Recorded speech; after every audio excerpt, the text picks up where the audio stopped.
Kritika. I guess some of the people here know me. Yeah, so I'm basically a content creator, writer. I'm exploring different avenues across fashion and wellness. And today I am joined by the lovely Sabahat from Ashmir, who's going to talk about all things health, wellness, and mostly today we're going to talk about stress. But we've started this as a kind of series, so it's going to be delving into other interesting topics as well. So yeah, so I will, let you speak now as you are the expert. Oh, no, I wouldn't call myself an expert, but thank you so much, Kritika. Kritika and I have collaborated on this platform purely to create awareness, spread a bit of mental health awareness, more focused on the wellness side of things. So, like she said, that we will be delving into a lot more topics going forward. Stress is just the beginning, and things that are closer to a lot of people may be able to resonate with. So there's a lot more to come. We don't want to spoil the surprise. So we'll just start with the stress. So today is the first in that series. It's a bit of I think, experimental talk for us as well. So what we will focus on is the stress, understanding what stress is, and understanding our stress response on how we should or how we naturally behave towards managing stress and what is right or wrong. Actually, there's no right and wrong. It's body's natural stress response. But if we understand how we are responding to stress, we are in a better position to manage the consequences or the outcomes of that. So, Kritika, where should we start? Yeah, so I guess let's start with how do you identify stress? What is stress? Well, stress, I think I'm sure a lot of people have heard about stress being the natural fight or flight mechanism. It is actually a natural fight and flight mechanism. Our brain is quite primitive. It doesn't understand the different types of stress triggers. And just going back to the primitive age where we had the cavemen, right? They would go out and they would go out to hunt or bring food home. But if they were faced with a danger or a lion suddenly jumped out of the bush and faced them, their natural mechanism would be either to fight the lion or run away and save their lives. So our brain is still very primitive. It still works on the same premise that should I face this or should I run away? And then your mind or your body starts behaving and reacting to that stress trigger that you have. These days, we are all faced with these unprecedented situation where we are faced with COVID. A lot of people have financial crisis, health issues. The concerns around our health are increasing day by day. Everybody's concerned. Will I get COVID? What will happen to my loved ones? How will I survive quarantine, isolation? Loneliness is one of the biggest factors of stress. So, and Indeed. in a region like Dubai, and I'm sure in Singapore, a lot of people live on their own without families. So that is a very, very difficult time for a lot of people. So understanding that what causes stress for you is very important. And once we understand that, then we can understand how our body is reacting to it. And when we are faced with any stress trigger, our stress hormones suddenly go high. The cortisols in our body increase. And now, because the stress triggers are so many, we are constantly on a seesaw. So we constantly like this. I'm sure as a kid, we've all experienced seesaws and we've always wanted to be higher. But in this case, it's about maintaining that balance like this. So how do we bring this down?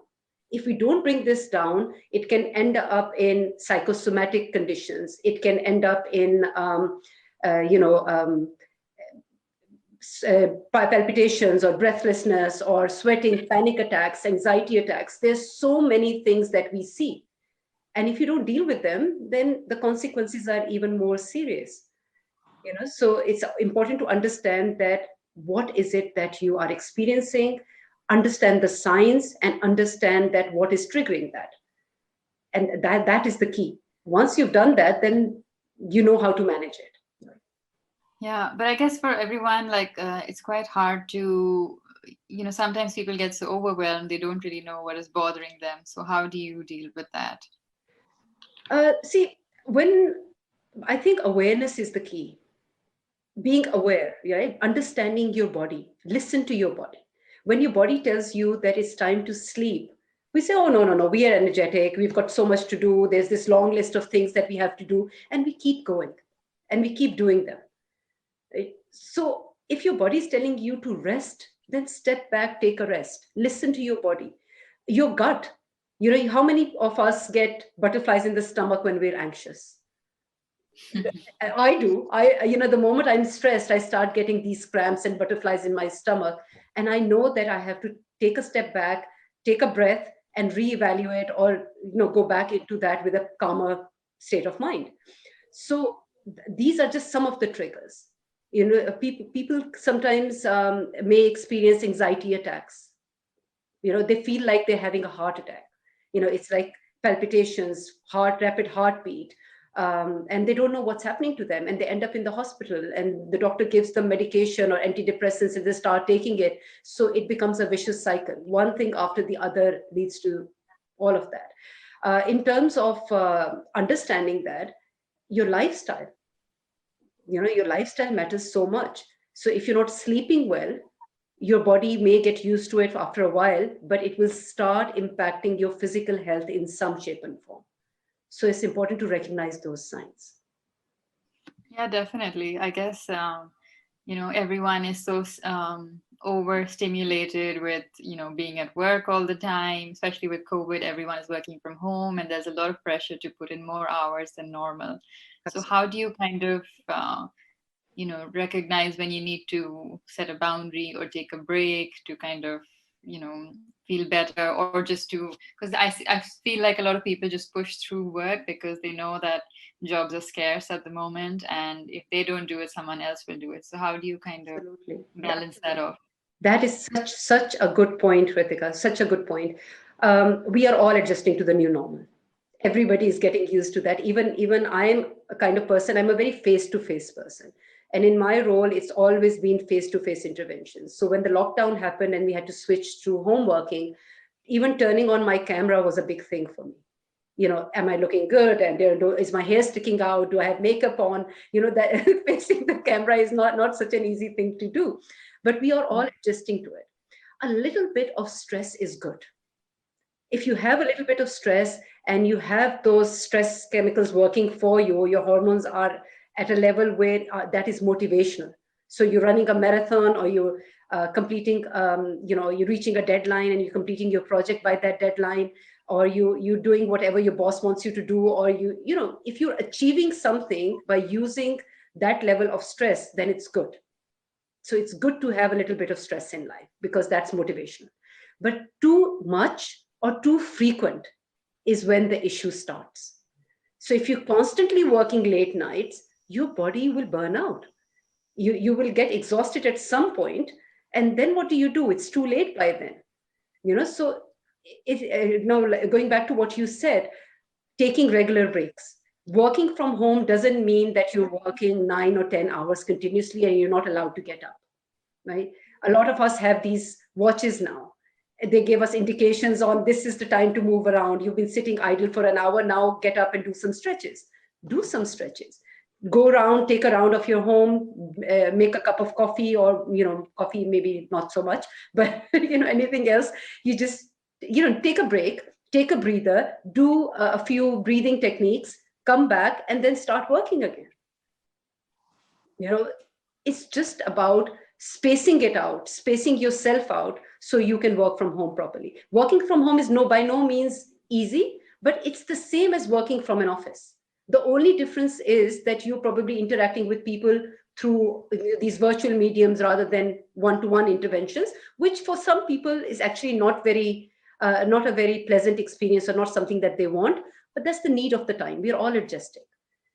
So the sooner we adjust to it, the better for us. Definitely, yeah. But is there like any common sign? Like, when is the first sign you notice that your body is getting anxious? Is it just your breath? Is it maybe you're getting more sweaty than normal, or what do you look for? Or you're having pain in certain body areas? Yeah. Your body starts indicating in some shape and form, right? So your gut gets affected. The first thing to get affected is your gut, because we believe your subconscious mind is in your gut. So your stomach may start getting upset, right? You may also get some skin conditions, but these are going forward. So your gut, your skin, your hair. A lot of people get hair fall when they are stressed. And most of all, your joints, your tiredness, your sleep patterns get affected. People can't sleep properly. Their deep sleep isn't deep enough. They become light sleepers, or they're not able to fall asleep as soon as they hit the bed. They could be many, many signs. It's constant headaches. Palpitations and breathlessness may become a bit later when you reach the Yeah. anxious stage or the panic attack stage. But before that, your body starts sending out signals.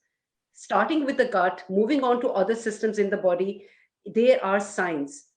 The sooner you recognize those signs, the better. But tiredness is one big sign that I'm constantly tired. I constantly have a headache or even a heavy head. Not even a headache. Sometimes your head is heavy and it's constantly heavy and you can't focus. And sometimes you think it's because of the eyesight. Sometimes you think, oh, I haven't drunk enough water, which you should.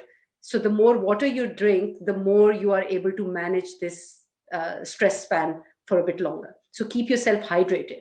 But headaches, heavy headedness, breathlessness, body aches, lack of sleep, poor sleep quality, eating too much or too little, joint aches, feeling stiff. There's so many signs there, but just see what's different. How is your body different from how it was when you were feeling well? How did you feel? And what is different now? Just pick up those. Okay.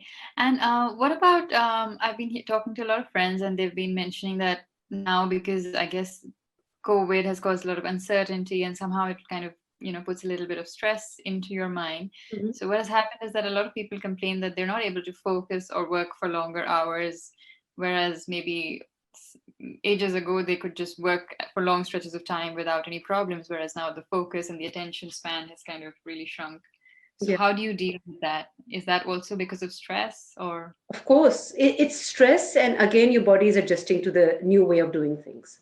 So if they're facing that because they're constantly on the screen, so it could be a bit of the light from the screen also impacts your focus and affects your vision and your concentration.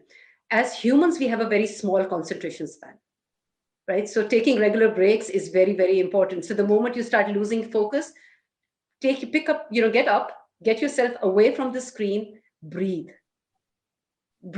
Take go out in the fresh air. If you're in an area where you can get fresh air, take some sunlight and then come back. So those regular breaks are very important. Brain fog exists, or even people when experience brain fog, it is because of excessive stress. If it is something which is recent, then techniques like breathing, like meditation, like yoga, like taking a walk in the fresh air, drinking water, keeping yourself hydrated, these things can help. But if it is excessive and it's not going away, that's where our techniques come in. So the kind of work that we do in terms of we use modalities like neurolinguistic programming, which reframes the neural pathways that are creating those sending those messages to your brain saying I'm stressed, I'm tired, or a situation, and reframe that thinking to using neurolinguistic programming. But if the situation is even deeper, modalities or techniques like hypnotherapy, like Reiki, meditation, mindfulness, all of these techniques are becoming more and more known and more effective for dealing with extensive level of stress. Yeah, I guess that's very helpful, especially, given all that we go through. But how would you like to define brain fog? Because, maybe people may not know. Well, brain fog is a lack of concentration. You're looking at the screen and suddenly everything blurs out. You Mhm. know that you have to get through this document in 30 minutes and you're staring at one line. And you caused it. I do that so many times because I've been working from home and I forget boundaries. So we're all guilty of that. We all forget boundaries. It's about reminding yourself constantly of that. So I had a client who said, I used to do things in 10 minutes. Now I'm sitting there staring at the screen at the same document for 2 hours and I don't go past two lines. So the brain fog can take many, many shapes and forms. Sometimes you are thinking something else, but you're doing something else. You're typing Yeah, something and there are so many typos and errors. Brain fog can manifest in so many different ways. But all it that's means is that you're not present in the moment. You're not present. That presence in the moment is impacted. So you have to bring that presence back. Living in the present is so important. And we hear so much about it, but we don't know how to do it. yeah. I think with so many stimuli, it's very hard to just be in one place. I think Yeah. it's something we all have. Yeah, I guess how does one manage these triggers? How does one manage stress? What do you suggest to I would people? divide wellness into four pillars, right? One pillar is your movement, which is your physical resilience. One pillar is your eating, right? One pillar is your sleep, and one pillar is your thoughts. So when you are looking at a holistic well-being approach, these are the four aspects that are extremely important in actually being healthy. If there is Okay. a shortfall in any one of these, I can easily sleep 10 hours. To feel fresh, I need 10 hours, but I never get 10 hours. So my maximum is probably 6 or 7. But as long as I can wake up fresh and I'm able to get into my day without thinking, oh, I'm tired. I wake up and say, oh, I am tired. And we keep telling ourselves, I'm tired. So these are the conversations that we are having with ourselves. I'm tired. I'm stressed. We put everything under the bigger umbrella of depression and say, oh, I'm depressed. But everything is not depression. Everything is not stress. How do we use it for our benefit is more important. And so when you wake up in your power state, waking up, if you tell yourself, today is a good day and I'm going to make the most of it. Before you get out of bed, you do a few breathing techniques. Listen to like a 4 minute, 5 minute early morning meditation on YouTube. There's some on my YouTube as well, but I put one or two there, but there's so many out there. I listen to Jason Stephenson. I listen to Michael Seeley. I listen to whatever I feel like listening to at that time. So you pick and choose your favorite meditations, one in the morning, one at night, and you listen to that to stay in the moment, freshen up, start your day with a bit of a walk or a short workout, because that kickstarts your metabolism. It just wakes you up. So just spend an hour. I know everybody in the morning is rushing, rushing to get ready. The kids need to start their online learning. I need to grab a cup of coffee. I need to sit down. I'm getting late for a meeting. There is so much rush in the morning. Everybody is rushing. So we Yeah. need to take those 15-20 minutes before starting to rush to make sure that we are in the present. Then everything that follows becomes so much easier. Trust me, it becomes so much easier. Definitely, definitely. Yeah, I guess, I know a lot of people, including Yana, who has joined, who stresses on the importance of a morning routine. So yeah, I think it's very important, and it, kind of, um, yeah, I think there's a question as well from Yana. Yeah, we have Yana is asking, do you think motivation is important in achieving goals? Of course. Your inner motivation is more important. And it depends on what type of a person you are. Do you rely on your inner motivation or do you rely on extrinsic motivation? What motivates you? But to be able to have that motivation, you have to see the bigger picture. What is the bigger goal that you're trying to achieve? I was having this conversation with my son yesterday, actually, last night. And, as a mother, of course, you're always telling them, uh, you know, look at the bigger picture, look at this, do this, and they never do because they're kids and they will never listen to their mother, no matter how many other people are listening to her. So, you know, it, but that is true. And he asked me, he said, why do you keep going? Why do you keep doing all you're doing? Where do you find the energy? I said, because I've got a bigger picture in mind. I know that in a year, these are my goals. And to get to these goals, I need to do one, two, three things in this space of time. So I set myself some smart targets, give myself some time limits. That motivates me. So, Yana, if you decide, if you understand what drives you, what motivates you, then that will help you get to your goals, because your goals and your motivation always will work together. Does that answer your question, or let's see? Yeah. So, I mean, what I Sorry, also hear. can you hear me? Yeah, Yes, yes, I we was Yeah, yeah. trying to type. Yeah, I was listening to you about the motivation and stuff, and I'm not like fully agree Mm-hmm. with like motivation that this is the main thing what you need to do in order to achieve something. I think the most important is actually to be clear on your goals. Like the clarity is everything, because being motivated like on a constant basis, it's a very kind of misleading thing. Like if you're in something where you need too much motivation, you're probably in the wrong in a wrong part of your job, or in your whatever things you having going on.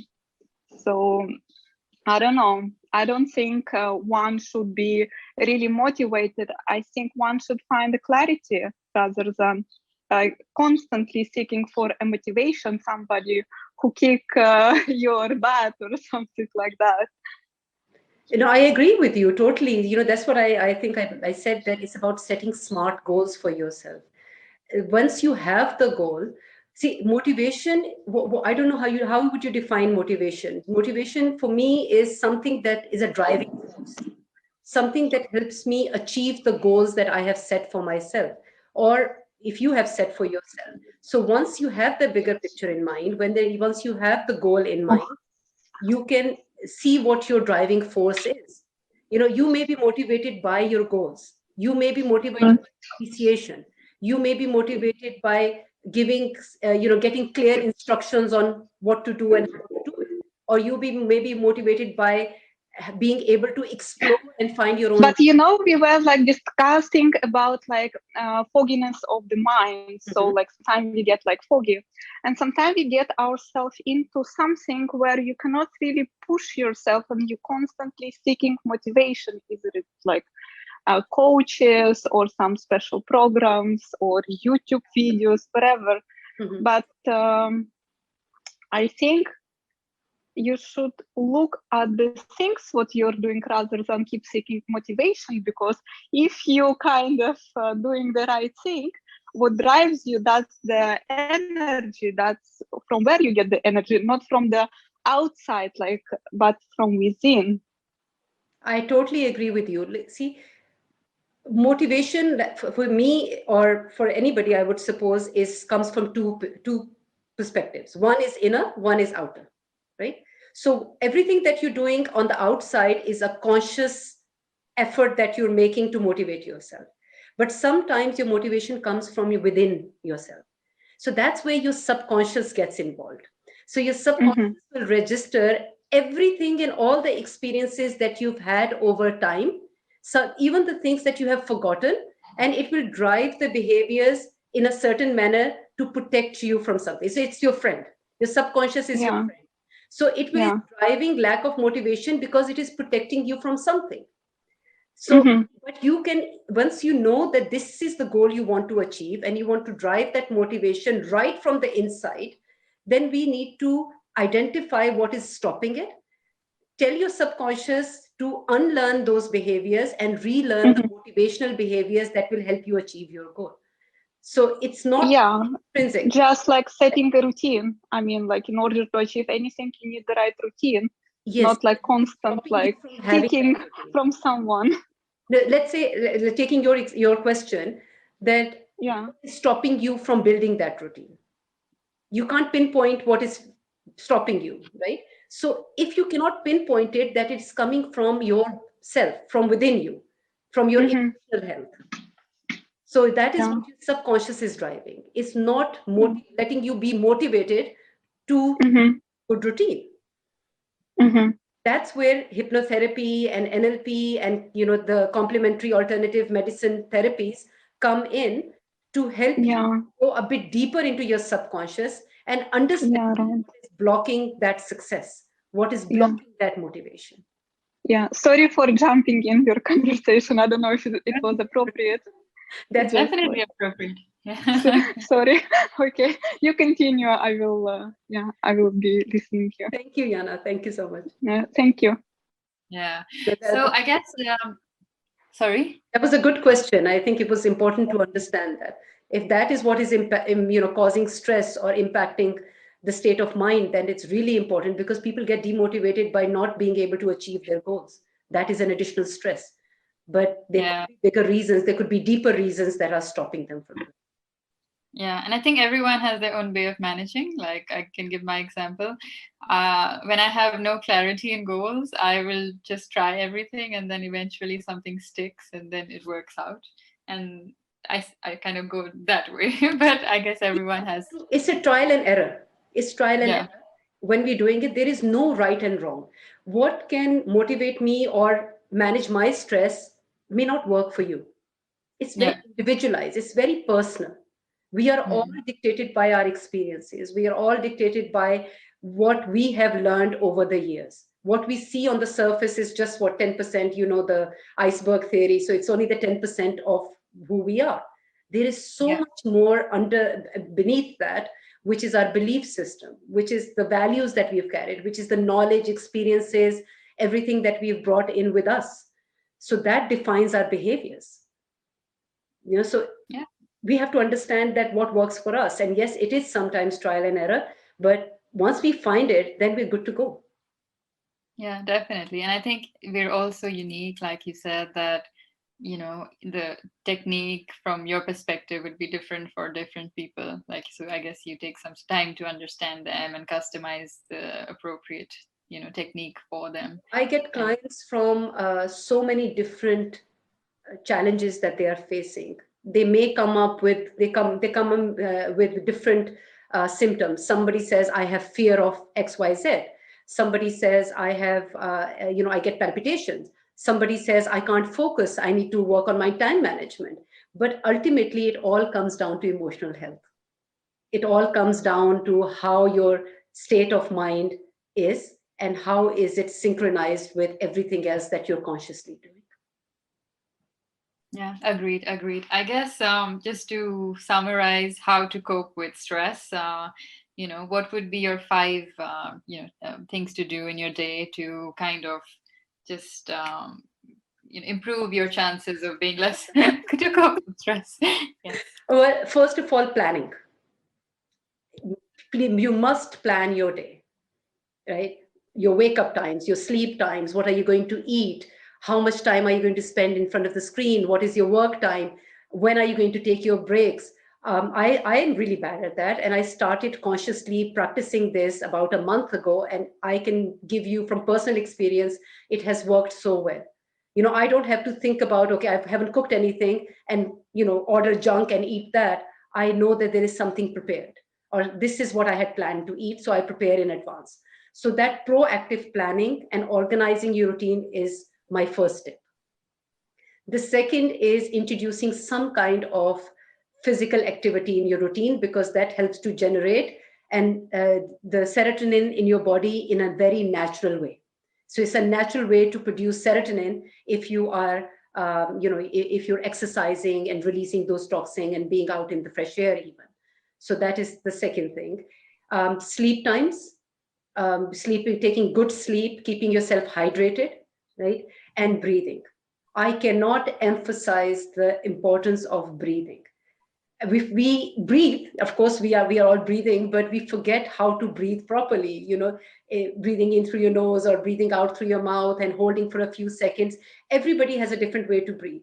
But the idea is when you inhale and you exhale, you relax with it. So you're telling your brain or your mind and your body, relax. That helps to calm down. So if you introduce these five things, and just one, I'll give you one more tip: using the power states. So time before you go to sleep and the time when you're waking up. Positive reaffirmations and positive conversations with yourselves, especially at that time, can really help to reduce stress. And even to Yana's question earlier, it can help to drive motivational behaviors as Yeah. well. So But these that's are the great. first few tips, but of course we'll go into details of these later on in the series. Definitely. Thank you. Yana has another question. If you could just see. So have you tried Wim Hof breathing? Or you like any? I go by, I know, to be honest, Yana, I'm not aware of this specific name, but I just do the normal breathing. My technique has always been breathing in through the nose, holding for a few seconds for as long as you are comfortable, and then breathing out through your mouth and just feel the rise and fall of your chest as you're doing that. So a few seconds you hold. At that time, if you want to think of something pleasant, a good experience, a nice place, then that works very well. Even if you don't want to do that, you breathe in, relax, and with every breath that you're breathing out, you feel as if you are releasing the stresses from your body. That is Yeah, I completely agree. Yeah, yeah. that is It's a very nice. The breathing is one of the most amazing things because it alkalines all your body. It makes brain worse, everything, all your cells, younger, better, everything. absolutely Just absolutely. yeah, check it out. This Wim Hof, when I do his practice, I get like dizzy. It's so nice. Like, it's like heavenly dizzy, like from a lot of oxygen, I guess. So it's like a nice practice. Just make sure you Just wonder what's your favorite. just make sure you don't breathe in too fast. Slow. Everything has to be slow and gentle. And if you get a bit dizzy, it's because you know your body is adjusting to it. So make sure you find a comfortable place to do that, and you're not doing it when you're using a machinery or driving. You just do it in a calm place. That is very, very important, and it helps to ground and be just be peaceful inside. Yeah, I would agree. I think it changes your perspective. Yeah, Like if you do it daily, like when you wake up and you're consistent with the practice, you see that things will bother you less and you're just positive about everything. absolutely. It is a tried and testing there. I think any coach that you will go to will tell you to start breathing. Any doctor that you should go to and should tell you to start breathing. So notice your breathing, gentle, make it gentle, slow it down, be aware. All right. So I guess we've already run, you know, over our allotted time, but I guess we had so much fun Interesting. chatting. Interesting. Thank you, Yana, so much for your contribution. I think that was really helpful. Thank you so much. It was so refreshing to hear Thank you. a new perspective and remind myself of some of the important things. And we look forward to seeing you more in the next series, in the It next should talk. be next week, same time. Next week, same time. Yes. Yeah. Thank you. All right. I love that. I'll be in. Thank you so Great. much. Thank you. Thank you. Thank you, Yana, Tani. Thank you, Marco. And thank you so much, Kritika. See you next week. Thank you so much. See you. Bye.